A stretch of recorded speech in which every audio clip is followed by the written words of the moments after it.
SPG तरमीमी bill Lok Sabha में पेश किया गया। वज़ीर दाखिला अमित शाह ने इस मौके पर खिताब करते हुए कहा कि एसपीजी तहफ़्फ़ुज़ सिर्फ वज़ीर आज़म और उनके अहल खाना के लिए है। अमित शाह ने कहा कि वज़ीर आज़म की सिक्योरिटी अहमियत की हामिल है और साबिक़ वज़ीर आज़म को सिर्फ 5 साल के लिए एसपीजी सिक्योरिटी मुहैया होगी। वहीं कांग्रेस ने इस मामले पर सवाल उठाए हैं।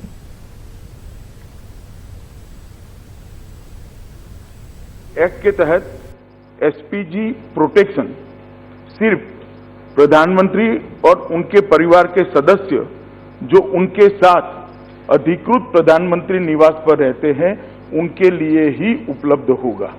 और दूसरा, कोई पूर्व प्रधानमंत्री और अपने परिवार जो सरकार द्वारा आवंटित किए गए आवास पर रहते हैं उनको 5 साल की अवधि तक ये एसपीजी प्रोटेक्शन उपलब्ध होगा। इस प्रकार का कानून में संशोधन लेकर आज मैं यहां पर आया हूं। मान्यवर, हमारे देश ने मल्टी पार्टी डेमोक्रेटिक सिस्टम में पार्लियामेंट्री डेमोक्रेटिक सिस्टम को स्वीकार किया है। तो हेड ऑफ गवर्नमेंट हमारे संविधान के अनुरूप प्रधानमंत्री होते हैं। प्रधानमंत्री जी के पद के अनुरूप और उनके काम के अनुरूप और उनकी कार्यालय को सुरक्षित करने के लिए एक स्पेशल प्रोटेक्शन ग्रुप बना गया है। और वो इसलिए जरूरी है कि हमारे देश में 2 प्रधानमंत्री और पूर्व प्रधानमंत्री जी की हत्या हुई है। ये देश के लिए बहुत बड़ी क्षति है और इसलिए एसपीजी प्रोटेक्शन ग्रुप बनाया गया और इसकी चुस्तता और उसकी योग्यता बनाए रखने के लिए भी ये कानून जब लाया गया तब बनाया गया था। एसपीजी तरमीमी बिल लोकसभा में पेश किया गया। उस पर कांग्रेस लीडर मनीष तिवारी ने कहा कि क्या कुछ कहा है, आइए देखते हैं। बहुत जिम्मेदारी से एक बात कहना चाहूंगा कि इतिहास इस बात का गवाह है और तारीख इस बात की गवाह है कि जब जब ऐसे नकारात्मक कदम उठाए गए हैं उसका बहुत बड़ा खामियाजा इस देश को भुगतना पड़ा है। हम किसी व्यक्ति को या सरकार किसी व्यक्ति को सुरक्षा क्यों प्रदान करती है? आम नागरिक को पुलिस के माध्यम से सुरक्षा प्रदान की जाती है। पूरे देश भर में पुलिस थानों का प्रबंधन किया गया है। वो जो आवाम है उसको सुरक्षा प्रदान करता है और फिर सरकार ये इंगित करती है कि कुछ ऐसे लोग हैं जिनको सरकार की तरफ से विशेष सुरक्षा देने की जरूरत है और वो जो इंगित करने का काम है वो थ्रेट परसेप्शन के माध्यम से किया जाता है कि कुछ खुफिया तंत्र या पुलिस एक थ्रेट असेसमेंट करता है हर व्यक्ति का और थ्रेट असेसमेंट के हिसाब से किसी को X, किसी को X प्लस, किसी को Y, किसी को Y प्लस, किसी को Z, किसी को Z प्लस और किसी को एसपीजी की सुरक्षा प्रदान की जाती है। राज्यसभा में इक़्तिसादी सुस्रवी पर हुई बहस के दौरान अरकान पार्लियामान की तादाद बहुत कम रही। इस मौके पर कांग्रेस के आनंद शर्मा ने कहा कि अमीरों और गरीबों के बीच खलीज में इजाफा हो रहा है। मजमूई घरेलू पैदार घटकर 5% तक पहुंच गई है, जो पिछले 7 वर्षों में सबसे कम है। ऑटोमोबाइल और टेक्सटाइल शोबे में हजारों अफराद नौकरी खो चुके हैं।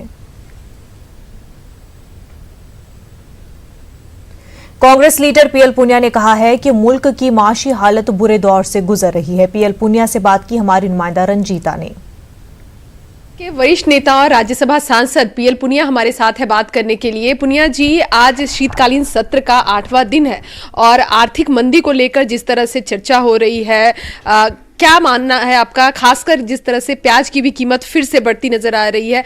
आर्थिक मंदी पर चिंता भले ही सरकार दिखाती है लेकिन कोई बड़ा कदम सरकार की तरफ से नहीं दिख रहा है। देखिए, आर्थिक मंदी पूरी तरह से प्रभावित कर रही है हिंदुस्तान को और विशेष रूप से जो मध्यम वर्ग है, गरीब वर्ग है, उसको ज़्यादा प्रभावित कर रही है। बड़े सपने तो दिखाते हैं, $5 ट्रिलियन इकोनॉमी और वर्तमान में 3 ट्रिलियन US डॉलर की इकोनॉमी भी नहीं है, उसको संभालने के लिए कोई रणनीति नहीं दिखाई दे रही है। जितने भी हमारी रेटिंग एजेंसीज हैं उन सब ने, जो अंतर्राष्ट्रीय IMF है, वर्ल्ड बैंक है, मूडीज है, जितने भी हैं, सब ने पहले इंडियन इकोनॉमी के बारे में फोरकास्ट किए थे, उससे डाउनग्रेड किया है। और यहाँ तक कि state bank of India, reserve bank of India हमारे, उन्होंने सब डाउनग्रेड किया। तो सभी एजेंसी स्वीकार करती हैं कि आर्थिक मंदी का दौर है और सरकार उसके स्वीकार करने को तैयार नहीं है। जो कदम उठाने चाहिए थे वो नहीं कदम उठा रहे हैं। इनको लगता है हर चीज़ की दवा उद्योगपतियों को मदद देना उस पर्याप्त है, और इसीलिए जो कॉरपोरेट टैक्स का स्लैब था वो डाउन किया। उनको लाभ मिला, लगभग 1,74,000 करोड़ रुपया उद्योगपतियों को लाभ मिला। लेकिन जो वास्तविकता है, जो ग्रामीण क्षेत्र में एग्रीकल्चर में स्लम्प है, आपका जो रियल एस्टेट है उसमें स्लम्प है, जो मजदूरी के लिए मनरेगा दिया जाता था, ज़्यादा से ज़्यादा धनराशि उनके माध्यम से जनता में पहुंच जाती थी, वहाँ पर पैसा रिलीज नहीं किया जा रहा है। सरकार के पास भंडार खजाना खाली है, लगभग खाली है। जो GST का हर महीने रेवेन्यू होना चाहिए था 1 लाख करोड़ रुपया महीने का, उससे कम है। जो डायरेक्ट टैक्सेस हैं वो कम है, और रिजर्व बैंक ऑफ इंडिया का रिजर्व हमने वापस ले लिया है। उसके अलावा सोना खुले बाजार में नीलाम किया गया, ये मैं समझता हूँ कि बहुत सालों साल के बाद, बहुत बाद में है। तो स्थिति अच्छी नहीं है इकोनॉमी की, और इसीलिए GST कम है। कैमरा पर्सन दीपक के साथ रंजीता झा, न्यूज़ 18 नेटवर्क। दिल्ली के CM अरविंद केजरीवाल ने बीजेपी और दिल्ली में पिछली सरकारों पर निशाना साधा। प्रेस कॉन्फ्रेंस से खिताब करते हुए अरविंद केजरीवाल ने कहा कि दिल्ली में जो काम 70 सालों में नहीं हुए थे वो उनकी सरकार ने कर दिखाए हैं। 30-40 साल में दिल्ली के अंदर काफ़ी माइग्रेशन हुआ, बाहर से बहुत सारे लोग आए। उसी वजह से चूंकि DDA की जिम्मेदारी थी दिल्ली के अंदर लोगों को सस्ते दाम में घर मुहैया कराने की, लेकिन जितनी डिमांड थी उस डिमांड के हिसाब से उतने घर नहीं बन पाए, तो दिल्ली के अंदर कच्ची कॉलोनियां बहुत बड़े स्केल के ऊपर बन गईं। इन कच्ची कॉलोनियों के अंदर सरकारें, पुरानी सरकारें जो हैं वो विकास नहीं कर पाई, उन्होंने विकास नहीं किया, जिसकी वजह से लोगों की ज़िंदगी इन कच्ची कॉलोनियों के अंदर बिल्कुल नरक की तरह बनती गई। पिछले 5 वर्ष में दिल्ली सरकार ने, जब से आम आदमी पार्टी की सरकार बनी है, हमने इन दोनों मुद्दों के ऊपर, कच्ची कॉलोनियों को पक्का कराने के लिए भी और कच्ची कॉलोनियों के विकास के लिए भी बहुत बड़े स्तर के ऊपर काम किया है। तो जिस स्केल के ऊपर पिछले 5 साल में कच्ची कॉलोनियों में विकास हुआ है, इस तरह का विकास आज तक दिल्ली में 70 साल में कभी नहीं देखा गया। प्याज के लिए मैं कहना चाहता हूं कि केंद्र सरकार ने प्याज देने बंद कर दिए हैं। ये दुख की बात है, हम उन्हें लिखने वाले हैं कि आप प्याज की सप्लाई कंटिन्यू रखिए, ताकि केंद्र सरकार हमें प्याज देती है, उसी के आधार पे हम दिल्ली में जगह जगह प्याज बांटते हैं। तो केंद्र सरकार ने कल या परसों से प्याज देने बंद कर दिए हैं। दिल्ली NCR की हवा पहले से बेहतर हुई है, मगर अभी भी मरकजी पोल्यूशन कंट्रोल बोर्ड के मुताबिक औसतन हवा का मयार 210 से ज़ायद दर्ज किया गया है। हवा के मयार का इंडेक्स अगर 100 तक है तो उससे ठीक माना जाता है। हालांकि बेहतर हवा के लिए इंडेक्स क्वालिटी 50 होना चाहिए, लेकिन अभी भी लोधी रोड पर हवा का मयार 200 से ज़ायद दर्ज किया गया है।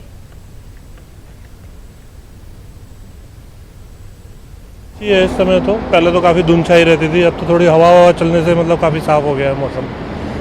मतलब थोड़ा सांस लेने में उतनी तकलीफ नहीं होती जितनी पहले होती थी। आंखों में जलन, सांस लेने में कोई प्रॉब्लम पहले होती थी, अब तो नहीं हो रही आंखों में जलन। ठीक है ना। सुबह कितने बजे आते हो आप? मैं 6 बजे रोज निकलता हूँ। अभी इस ट्रैक की कोई दिक्कत नहीं हो रही है? नहीं, अभी तो कोई प्रॉब्लम नहीं है। सवेरे सवेरे हवा साफ है, अब देख लीजिए सामने सारा साफ नजर आ रहा है। साफ है। हाँ, अब जो सांस लेते हो उसमें कोई दिक्कत, आंखों में कोई जलन? नहीं ऐसा कुछ नहीं है। वो तो सेफ्टी पॉइंट से लगा रखा है इसको, वैसे कुछ नहीं है। तो ठीक है। राहुल गांधी और प्रियंका गांधी सुबह पी चिदम्बरम से मुलाकात के लिए तिहाड़ जेल पहुंचे। चिदम्बरम फिलहाल ईडी की तहवील में है और तिहाड़ जेल में है। पी चिदम्बरम को आईएनएक्स मीडिया केस में सीबीआई ने 21 अगस्त को गिरफ्तार किया था। मरकजी जांच एजेंसी ने उनसे तकरीबन 2 महीनों तक पूछताछ की थी। बाद में सुप्रीम कोर्ट से पी चिदम्बरम को जमानत मिल गई थी। इसके बाद 16 अक्टूबर को एनफोर्समेंट डायरेक्टोरेट ने पी चिदम्बरम को मनी लॉन्ड्रिंग केस में गिरफ्तार किया था।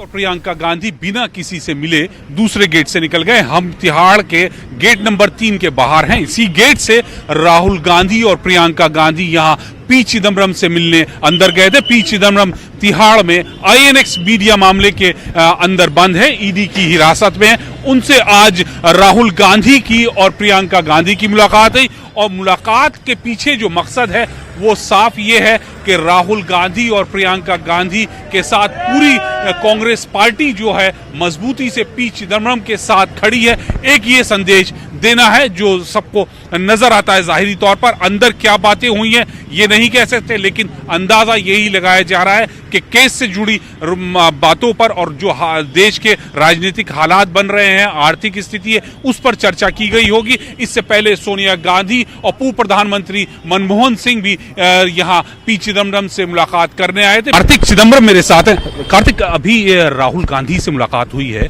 क्या रहा? पी चिदम्बरम साहब ने क्या कहा? No, we're very happy that both Mr. Rahul Gandhi and Mrs. Priyanka Gandhi Vadra met my father. This sends a very powerful signal. It sends a signal that the Congress party is with him in his fight against this political vendetta which he is being subjected to. क्या उम्मीद है कब तक jail से बाहर आ जाएंगे चिदम्बरम साहब?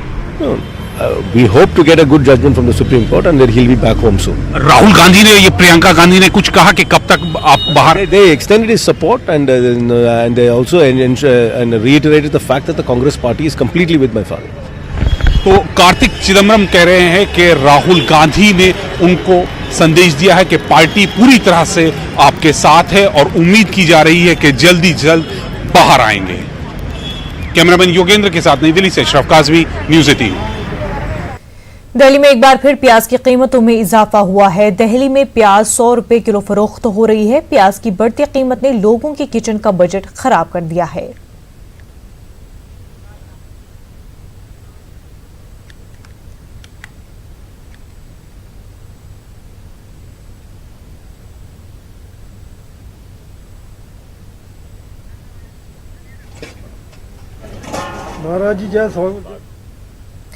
मुजाहिद आज़ादी और आज़ाद हिंदुस्तान के पहले लोकसभा स्पीकर गणेश वासुदेव मावलंकर का आज यौम पैदाइश है।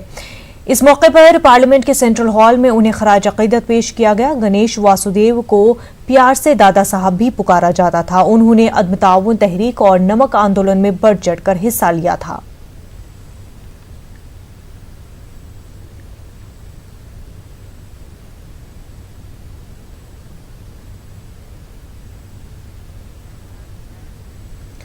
दिल्ली में जनसंख्या समाधान फाउंडेशन की जानिब से एक रैली का एहतमाम किया गया। इस रैली में बड़ी तादाद में लोगों ने शिरकत की। इस रैली का मकसद मुल्क में बढ़ रही आबादी के ताल्लुक से लोगों को बेदार करना था। इस दौरान 2 बच्चों की पॉलिसी के बिल को इसी सरमाई इजलास में पास करने की मांग की गई। ये रैली इंडिया गेट से शुरू हुई और जंतर मंतर पर इसका इख्तिताम हुआ।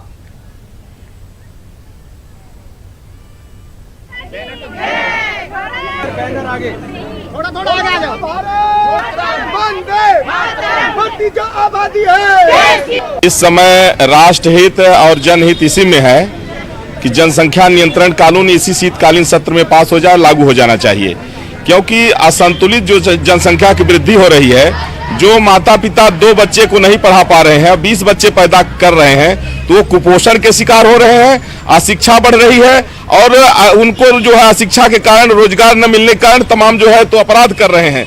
तो दुनिया में जो चोरी डकैती है, ये तमाम जो है अपराध जो बढ़ रहे हैं, इसका जो है सबसे बड़ा वजह जो है असंतुलित जनसंख्या वृद्धि है। जनसंख्या समाधान फाउंडेशन के द्वारा दिल्ली के इंडिया गेट से लेकर जंतर मंतर तक एक मार्च निकाला जा रहा है। उस मार्च का जो पर्पज है वो है हिंदुस्तान के अंदर जल्दी से जल्दी जनसंख्या नियंत्रण कानून बनाया जाए। खुद प्रधानमंत्री लाल किले से इसके बारे में बात कर चुके हैं। तमाम केंद्रीय मंत्री चाहे गिरिराज सिंह हो या संघ के वरिष्ठ प्रचारक इंद्रेश कुमार हो, लगातार वो इस मामले में कहते आए हैं कि हिंदुस्तान के अंदर जनसंख्या नियंत्रण कानून बहुत जरूरी है। तो इसको लेके अब ये जो फाउंडेशन है मार्च निकाल रहा है और उनकी मांग है कि हिंदुस्तान के अंदर जनसंख्या नियंत्रण कानून बने, टू चाइल्ड पॉलिसी बने, जिससे कि देश के संसाधनों का असली सही से इस्तेमाल हो सके। हरीश के साथ पवन गौंडर, क्रिकेट टीम, दिल्ली। गुज़िश्ता रोज दिल्ली के नेहरू हॉकी स्टेडियम में खिलाड़ी आपस में लड़ पड़े थे, जिसमें कई खिलाड़ी जख्मी हो गए थे। ये मुकाबला पंजाब पुलिस और पंजाब नेशनल बैंक के दरमियान खेला जा रहा था। जंग का मैदान बनाने वाली पंजाब पुलिस और पंजाब नेशनल बैंक की टीम पर पाबंदी आयद कर दी गई है। पंजाब पुलिस पर 4 साल जबकि पीएनबी पर 2 साल की पाबंदी आयद की गई है।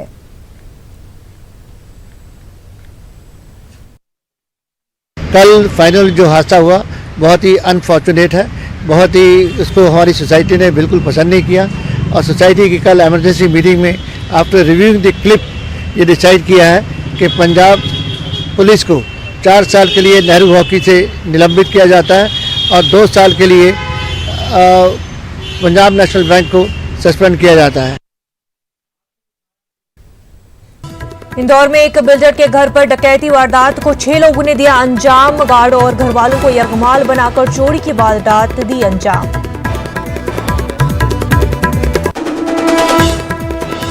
मध्य प्रदेश में मुलाजमीन के लिए बनेगा नया आयोग, मसाइल का जल्द होगा निपटारा। आदिवासी तलबा की तालीम पर सोसाइटी करेगी फोकस। ज्योतिरादित्य सिंधिया के स्टेटस बदलने पर रियासती वजीर गोविंद सिंह की अपील, कहा हर लीडर को अपने प्रोफाइल पर लिखना चाहिए जनसेवक। ज्योतिरादित्य सिंधिया पर बीजेपी का बड़ा तंज, कहा सिंधिया खानदान की जितनी बेइज्जती कांग्रेस ने की उतनी कभी नहीं हुई। सिंधिया के एक खत का भी जवाब नहीं दिया सीएम ने। राजनांदगांव में हुए हॉकी मैच के दौरान जमकर हुई मारपीट, 6 खिलाड़ी हुए जख्मी।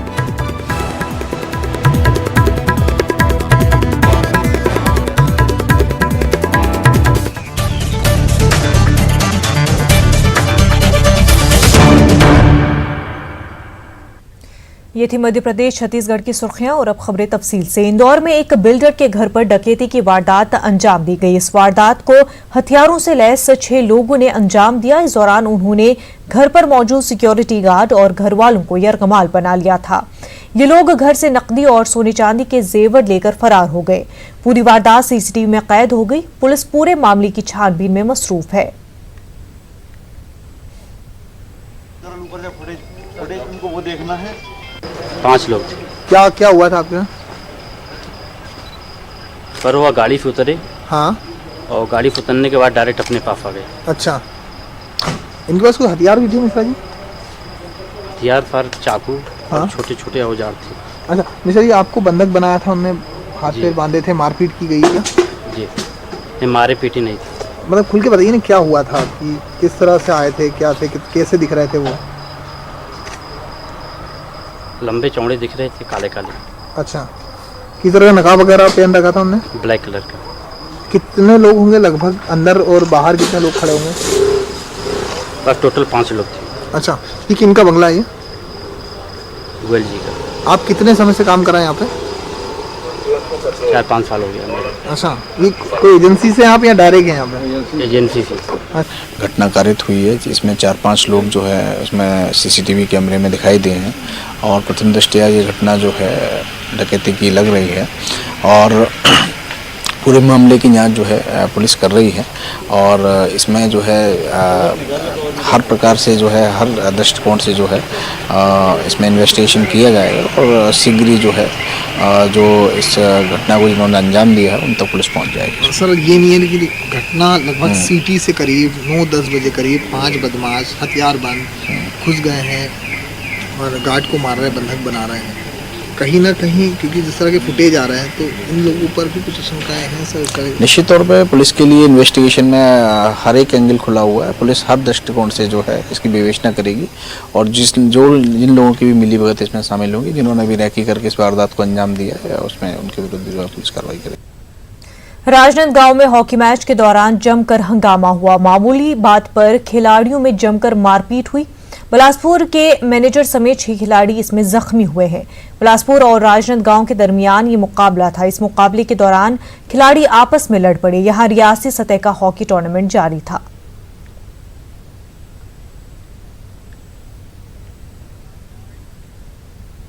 रतलाम में इन दिनों लोग वाटर स्पोर्ट्स का लुत्फ उठा रहे हैं। यहां 11वीं रियासती सतह की कयाकिंग और कैनोइंग मुकाबले जारी हैं। इसमें रियासत के 10 अजला के खिलाड़ी शिरकत कर रहे हैं। शहर के हनुमान लेक पर इन मुकाबलों का इनेकाद किया गया है। इन मुकाबलों में भोपाल, उज्जैन और जबलपुर के खिलाड़ियों का दबदबा है। रतलाम में पहली बार इस तरह के मुकाबलों का इनेकाद किया जा रहा है। मध्य प्रदेश की हुकूमत फिल्म सनत को बढ़ा देने के लिए जल्द ही एक पॉलिसी शुरू करने जा रही है। हुकूमत जल्द ही फिल्म टूरिज्म पॉलिसी लागू करने वाली है। उसके तहत रियासत में सयाहत को भी फरोग देने की कोशिश है।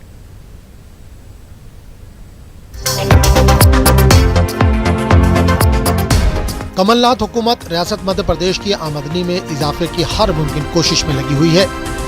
कमलनाथ हुकूमत जल्द ही इस सम्त में एक बड़ा कदम उठाने जा रही है।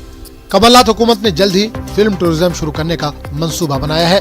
हुकूमत का मकसद सरकारी खजाने को भरने के साथ साथ सियासी सनत को भी फरोग देना है। जराये के मुताबिक 1 या 2 महीने के अंदर ही हुकूमत इस पॉलिसी को लागू कर सकती है। ये फिल्म इंडस्ट्री के लिए जो लोकेशंस हैं, जो वो एक्सपेक्ट करते हैं किसी स्टेट में हो, उस तरह की लोकेशंस मध्य प्रदेश में बहुत सारी हैं।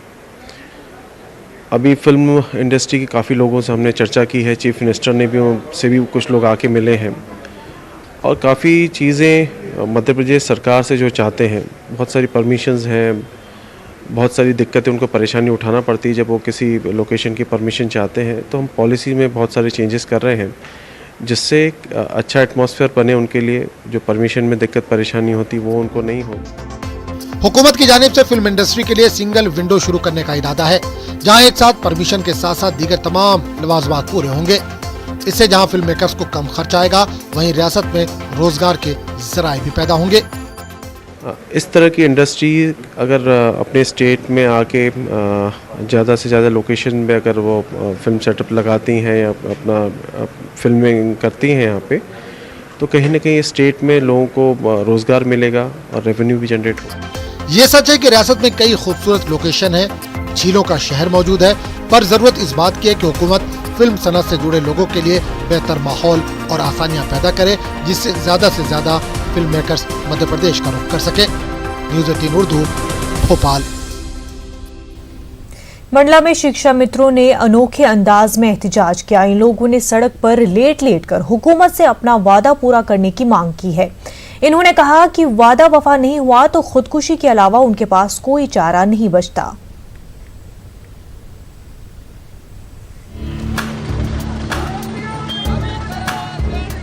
सड़क पर लेटकर एहतजाज कर रहे ये हैं शिक्षा मित्र। तस्वीरें मंडला जिले की हैं।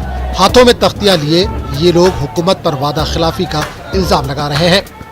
एहतजाजियों का कहना है कि कांग्रेस ने मुस्तकिल नौकरी का वादा किया था, लेकिन 1 साल गुजरने के बाद भी हुकूमत ने अपना वादा पूरा नहीं किया। पता नहीं और क्या क्या करवाएगी ये सरकार, हमको खुद को समझ में नहीं आ रहा। अब तो ऐसा लगने लगा है, कल हमने दंडासन होकर तिरंगा यात्रा करी थी, लगता था कि इससे बड़ा निवेदन और कुछ हो नहीं सकता। जो निवेदन, जो प्रार्थना, जो अर्जी, जो कामना लोग देवी देवताओं के लिए करते हैं, अल्लाह के लिए करते हैं, वो हमने सरकार के लिए की, जो हमारी बनाई सरकार है। बावजूद इसके कुछ नहीं हुआ। हमने कल अपील की थी कि हमको एक क्षमा मृत्यु दे सरकार, या तो जेल में डाले सरकार। कल के बाद मैं मीडिया के सामने, समाज के सामने वचन लेता हूं कि मैं आत्महत्या करने के लिए तैयार हूं। एक दिन कबल भी इन टीचरों ने अनोखे अंदाज में एहतजाज किया था और इस बार सड़क पर लेट कर एहतजाज किया। एहतजाजियों का कहना है कि इनकी मांगें पूरी नहीं हुई तो वो खुदकुशी करने पर मजबूर हो जाएंगे। न्यूज़ 18 उर्दू, मंडला, मध्य प्रदेश। एक तरफ हुकूमत ग़िज़ाइयत की कमी को दूर करने के लिए पुरअज़्म है, आंगनवाड़ी मराकज़ में बच्चों में अंडे बांटने की तैयारी है, लेकिन दूसरी तरफ आंगनवाड़ी मराकज़ की तस्वीर कैसी है शायद उस पर किसी की नज़र नहीं है। आप देखिए रिपोर्ट, हमें दीजिए इजाज़त। आदाब।